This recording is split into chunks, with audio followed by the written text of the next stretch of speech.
Morning student of class 11th. Today new topic, relative velocity. What is relative velocity? The relative velocity of body A with respect to body B is one dimension motion. We add of negative velocity of B to both bodies. This effective brings the body B to rest. The resultant velocity of body A is VAB, that is relative velocity A with respect to B. हम लोग समझें कि relative velocity क्या होती है इसके बारे में। मान लीजिए ये आपकी बॉडी B है और ये आपकी बॉडी B है, यानी ऑब्जेक्ट ये B है, ये ऑब्जेक्ट आपका A है।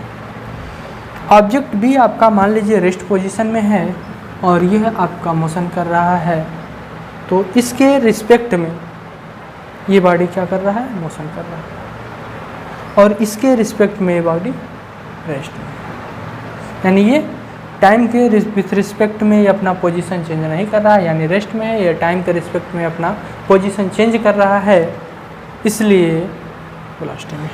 यानी कि इसके रिलेटिव में ये वेलोसिटी कर रहा है और ये, लेकिन यहाँ से जब हम देखेंगे जब ये मूव करेगा तो ये हमको प्रतीत होगा, ऐसा फील होगा कि ये भी मोशन कर रहा है अपोजिट डायरेक्शन में। यही आपकी रिलेटिव वेलोसिटी होती है। सपोज मान लीजिए आप ट्रेन में बैठे हैं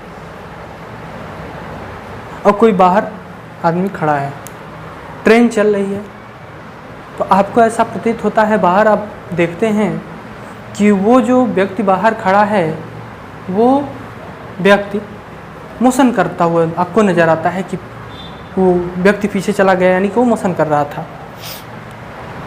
सेम वही चीज़ रिलेटिव वेलोसिटी है। आप अंदर बैठे हुए हैं दो व्यक्ति, तो गाड़ी चल रही है, आप मोशन में हैं, यानी कि एक दूसरे के बीच में टाइम के साथ में कोई चेंजिंग नहीं हो रही है, यानी कि आप दोनों लोग क्या हैं, रेस्ट में।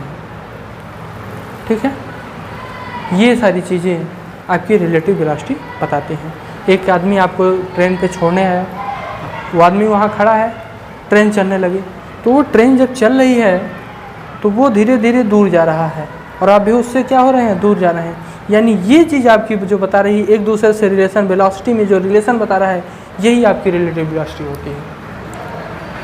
क्लियर हुआ कि एक दूसरे में, एक रेस्ट में है, दूसरा वेलोसिटी में है, तो एक दूसरे कंपेरिजन में क्या हो रहा है, ये अपोजिट डायरेक्शन में चलता हुआ प्रतीत होगा, फील होगा। ये चीज़ आपकी रिलेटिव वेलोसिटी बताइए। क्लियर,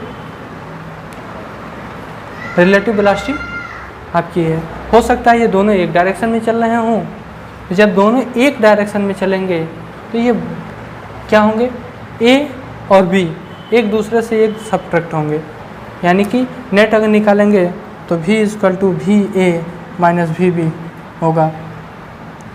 अगर दोनों के डायरेक्शन अपोजिट होंगे तो क्या हो जाएगा, दोनों ऐड होंगे, V A plus V B.